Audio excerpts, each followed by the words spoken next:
जय माँ कामाख्या, हर हर महादेव। तो जैसे कि आप लोग जानते ही होंगे कि पितृपक्ष जो है शुरू हो रहा है 29 सितंबर से, यानी कि 29 सितंबर से ये शुरू हो रहा है और ये पितृपक्ष समाप्त होगा 14 अक्टूबर को। तो इस पितृपक्ष के दौरान आप लोग बिना ब्राह्मण के या पुरोहित के कैसे पिंडदान कर सकते हो, कैसे जल तर्पण कर सकते हो, वो भी एकदम सरल विधि के द्वारा। तो आज इस वीडियो में हम लोग उसी को दिखाएंगे और प्रैक्टिकली वो भी करके दिखाएंगे। और ये जो पितृतर्पण है या पिंडदान है, ये आप हर एकादशी में या फिर हर अमावस में भी कर सकते हो अपने आप से ही। और विधि जो है बहुत ही सरल है, बहुत सीमित साधन के द्वारा ही आप इसको कर सकते हो और इसका जो फल है बहुत ही लाभदायक है। और ये क्रिया से भी आपको पितरों का जो आशीर्वाद है बराबर मिलता है। तो हमारे धार्मिक मान्यता अनुसार गया या काशी में जाके भी आप पिंडदान कर सकते हो, जल तर्पण या पितृ तर्पण कर सकते हो। लेकिन तो जिन लोगों के लिए साधन नहीं बन पाता है कि वो लोग गया या काशी जा पाए या सुविधा नहीं कर सकते हैं, तो वे लोग अपने घर पे ही ये पिंडदान का काम कर सकते हैं, जल तर्पण का काम भी कर सकते हैं। और घर में नहीं तो घर के आसपास कोई भी बहती हुई पानी का स्रोत में भी ये जल तर्पण कर सकते हैं, पिंडदान कर सकते हैं। तो आज इसी के बारे में हम लोगों ने ये वीडियो बनाया है प्रैक्टिकली। तो हम लोग स्टेप बाय स्टेप आप लोगों को दिखाएंगे कि कैसे ये किया जाता है, जल तर्पण और पिंडदान। तो चलिए अब वीडियो को शुरू करते हैं। तो ये काम हम लोग घर में नहीं, आज ये नदी के पार में ही कर रहे हैं। तो जो सामग्री है मैं वो भी आपको दिखाऊंगा और ये बताता जाऊंगा कि कैसे उसको कैसे क्या करना है। तो सबसे पहले जो है ये केले का पत्ता है। तो एक केले का पत्ता लीजिए, उसको ऐसे यहाँ पे रखिए, ये दिया जलाने के काम आएंगे। और एक बात आप लोगों को ज़रूर ध्यान में रखना है कि जब भी आप जल तर्पण, पितृ तर्पण करते हो या फिर श्राद्ध करते हो या पिंडदान करते हो, उस समय जो पोशाक है यानी कि ड्रेस है आपका हमेशा सफ़ेद होना चाहिए। तो उसी सफ़ेद ड्रेस में आप लोगों को ये काम करना है। और पिंडदान या जल तर्पण का जो काम है ये हमेशा साउथ के यानी कि दक्षिण के ओर मुंह करके करना चाहिए। और धार्मिक मान्यता के अनुसार ये जो पिंडदान किया जाता है वो एकदम सही टाइम होता है दोपहर 11 से 12-1 बजे के अंदर। तो सबसे पहले हम लोग ये एक दिया लिया और उसमें सरसों का तेल डाला और उसमें हम अभी बाती लगाएंगे। और ये जो दिया है दक्षिण के ओर होना चाहिए, साउथ के तरफ मुंह किया हुआ। तो ये ले लिया, तो इसको अभी हम जला लेंगे।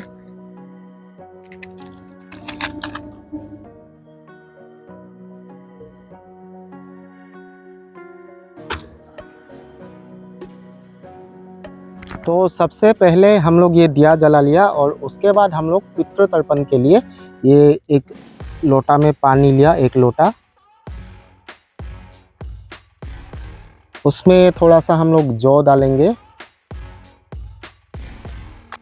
उसके बाद हम लोग लेंगे ये काला तिल, ये भी हमने इस लोटा में डाल दिया। और इसमें हम लोग थोड़ा ये दूध मिलाएंगे। और सफ़ेद फूल भी बहुत ज़रूरी है पितृ तर्पण और पिंडदान में। तो यहाँ पे सफ़ेद कनेर का फूल लिया है मैंने। धूप जला लेता हूँ अभी। तो धूप जला लिया और उसके बाद क्या करना है, ये जो कुशा वन या कुशा घास है, इससे इस जल को थोड़ा ऐसे हिला देना है। ऐसा हिला लीजिए। और इसके बाद क्या करना है, ये जो कुशा घास है, कुशा वन है, इसको इस तरह से लेना है। उसके बाद आप तर्पण कर सकते हो। तो तर्पण का विधि क्या है मैं दिखा देता हूँ। और एक आप सफ़ेद फूल भी इसमें ऐसे ले सकते हो। तो उसके बाद चलिए तर्पण कैसे किया जाता है मैं दिखाता हूँ प्रैक्टिकली। तो चलिए अभी तर्पण करते हैं और कैसे किया जाता है मैं दिखाता हूँ आप लोगों को।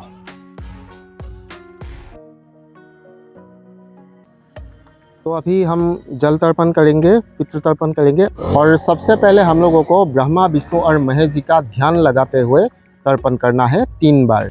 तो ऐसे हम लोग एक बार जल को लेंगे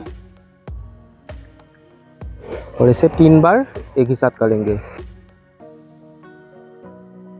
तो हम लोगों ने पहले ब्रह्मा, विष्णु और महेश जी को अंजलि अर्पित किया और उसके बाद हम लोग अंजलि अर्पित करेंगे 7 चिरंजीवियों को। और पहला अंजलि अश्वत्थामा के नाम पे हम लोग अर्पित करेंगे।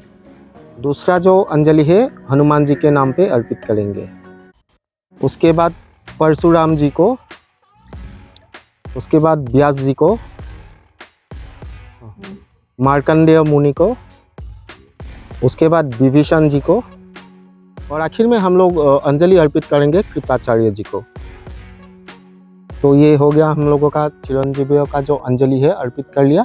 और इसके बाद हम लोग हमारे पितरों को जल अर्पित करेंगे। हम लोग 3 पुरुष को ही यूजुअली पिंडदान या जल अर्पित करते हैं, तो आप लोग उसके ऊपर भी कर सकते हो। तो ये अपना अपना जगह के अनुसार, नियम के अनुसार कीजिएगा।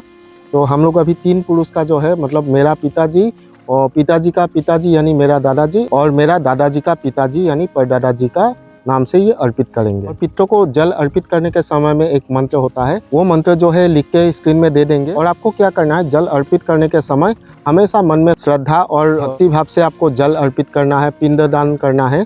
तभी क्या होता है, जो पितृ का आशीर्वाद हम लोगों को मिलता है, क्योंकि सभी नीति और नियम से ऊपर होता है अपना जो मन का भक्ति और श्रद्धा। पितरों को जल अर्पण या अंजलि अर्पित करने के समय उनका नाम, गोत्र और तिथि जो है वो ध्यान कीजिए और उस हिसाब से श्रद्धा से आप जल अर्पित करें।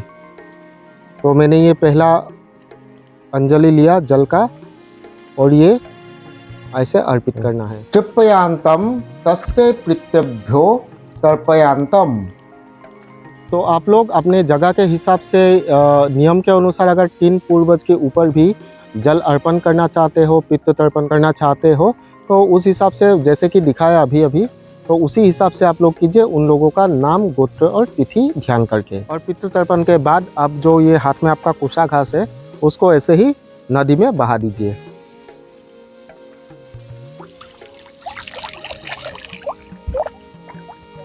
तो जल तर्पण जो है हो गया। अभी हम लोग पिंडदान का काम करेंगे। तो हम लोग असम में क्या करते हैं, जो केले का पेड़ का मिडिल हिस्सा जो स्टेम होता है वो उसमें ही हम लोग ये चढ़ाते हैं भोग। तो कैसे बनाते हैं ये भी मैं दिखा दूंगा। तो ये है केले का ये स्टेम, ये मैंने 2 ठो लिया और इसको अभी कैसे हम लोग बनाएंगे देखिए।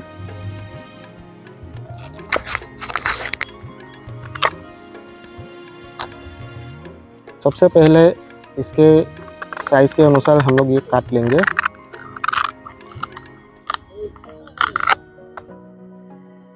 तो यहाँ रख देंगे और इसको ये नीचे के हिस्से से थोड़ा सा काट लेना है और ऐसे भी एक कट लगाना है और यहाँ से भी एक कट। और क्या करना है, इसको ऐसे उठा देना है थोड़ा। ये जो कटा हुआ पार्ट है इसको ऐसे उठा दिया और ये भी ऐसे यहाँ से उठा दिया, ये भी थोड़ा सा इसको उठा दिया, यहाँ से हमने उठा लिया और ये जो है इसमें ये डाल दिया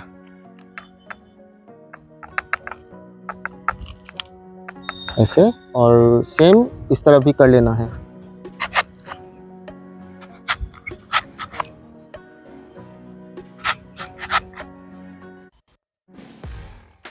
इसको भी ऐसे उठा के ऐसे लेना है और इसको यहाँ ऐसे रख देंगे।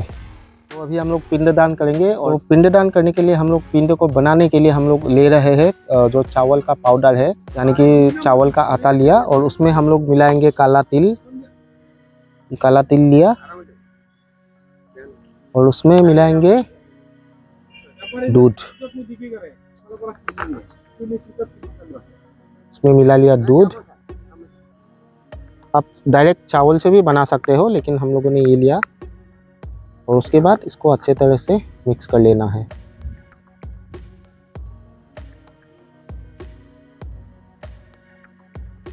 तो इसके बाद हम लोगों को पिंड बनाना है। पिंड यानी कि गोलाकार आकृति का ये पिंड होता है। तो हम लोग तो ऐसे ही बनाते हैं और पिंड ऐसे बना के यहाँ 3 पिंड बनाना है हम लोगों को, क्योंकि मैंने बताया था कि हम लोग 3 पुरुषों को और ये पिंड का दान करते हैं, और उसके ऊपर भी आप कर सकते हो। तो 3 हम लोगों ने ये बना लिया। तो इसके बाद हम लोग हाथ धो लेंगे। हाथ धोते हैं पिंड बनाने के बाद।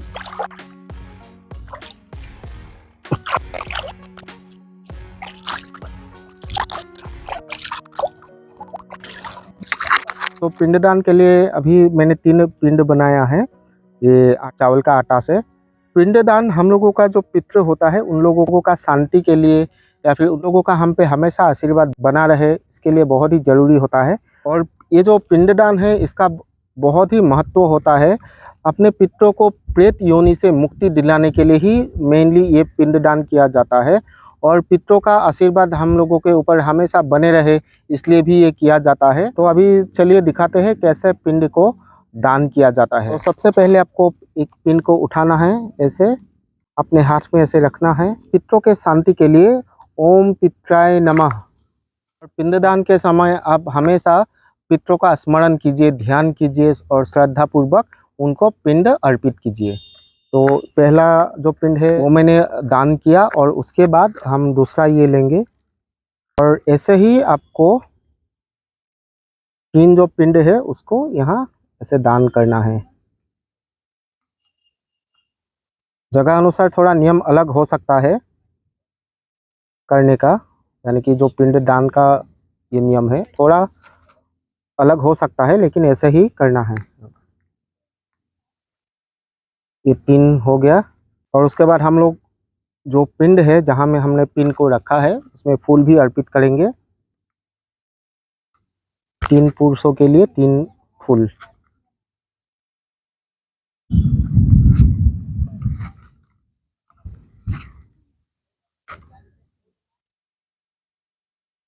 फूल दे दिया। और आप ऐसे पानी भी थोड़ा अर्पित कर सकते हो पिंड के ऊपर। ओम पित्राय नमः, ओम पित्राय नमः, ओम पित्राय नमः, ओम पित्राय नमः, ओम पित्राय नमः, ओम पित्राय नमः। ऐसे 3 बार हम लोगों ने जल भी अर्पित किया। तो ये पिंड जो है दान कर लिया, उसको अभी नदी में बहा देना है। तो उससे पहले आपको क्षमा याचना मांग के अपने पितरों से ये निवेदन करना है कि हम लोगों के घर में हर पितृ पक्ष में वो आए और हम लोगों को हमेशा आशीर्वाद प्रदान करते रहें।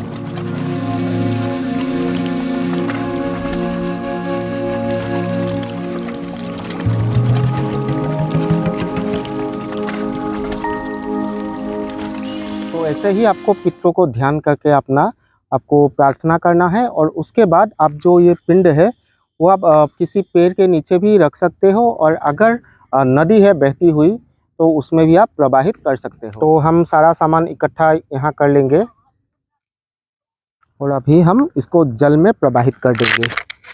ये जो सारा सामान है सबको प्रवाहित करना है, और ये दिया आप इधर में भी रख सकते हो।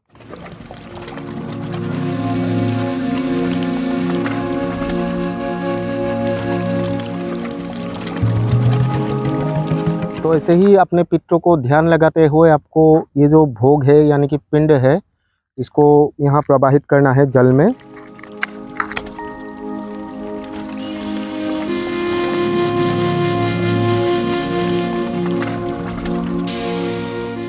ऐसे 3 बार।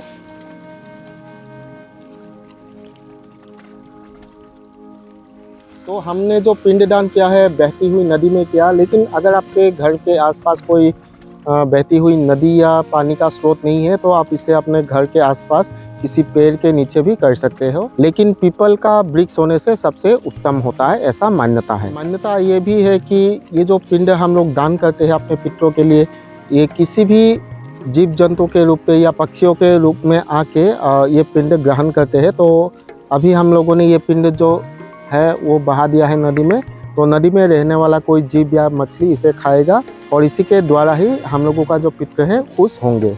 तो आज का ये वीडियो आप लोगों को कैसा लगा कमेंट करके ज़रूर बताइएगा। तो आज इस वीडियो में हम लोगों ने आपको दिखाया एक बहुत ही सरल उपाय पितृ को खुश करने के लिए, पितरों को तृप्त करने के लिए। ये सरल उपाय आप पितृपक्ष पे भी कर सकते हो, या फिर हर जो अमावस है अमावस के दिन या फिर एकादशी के दिन में भी आप कर सकते हो, अपने ही आप से और बहुत सीमित साधन के साथ। और चैनल पे नए आए हो तो सब्सक्राइब करना बिल्कुल ना भूलिए।